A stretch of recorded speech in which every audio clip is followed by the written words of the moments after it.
যারা বোরখা পরে তাদের গা থেকে প্রচুর গন্ধ আসে, কারণ এক বোরখা হয়তো দেখা যায় 7-5 দিনই পরতেছে। বলছি সোনা, তুমি যে জামাটা গায়ে দিয়ে আসো তার থেকেও দামি জামা, তার থেকেও ভালো জামা ওই সমস্ত বোরকা পরিধান মেয়েরা নিচে পড়ে, তার উপরে বোরকা পরে। আর তুমি কি বলছো এরা বোরকা খাসে না, এদের গা দিয়ে গন্ধ বেরোয়। বোরকা পরা মেয়েদের গা দিয়ে যদি গন্ধ বেরোয়, তাহলে তোমার মতো এরকম কাপড় পরলেও তো গা দিয়ে গন্ধ বেরোবে।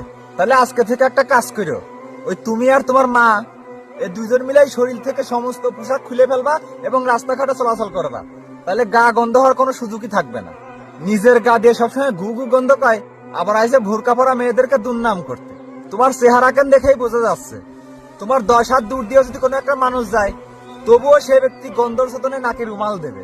বোরকা পরিধান করা মেয়েদের গা দিয়ে গন্ধ পায় না, গন্ধ পায় তোমার মতো কিছু নষ্ট মেয়েদের গা দিয়ে, যারা নিজের শরীরের যত্ন নিতে জানে না। যে সমস্ত মেয়েরা বোরকা পরে তারা মাসে যে কয় টাকার বডি স্প্রে ব্যবহার করে, তা দিয়ে তোমার মতো মেয়ের পোশাক সহ পুরো মাস চলে যাবে। বুঝতে পারছো শোনা?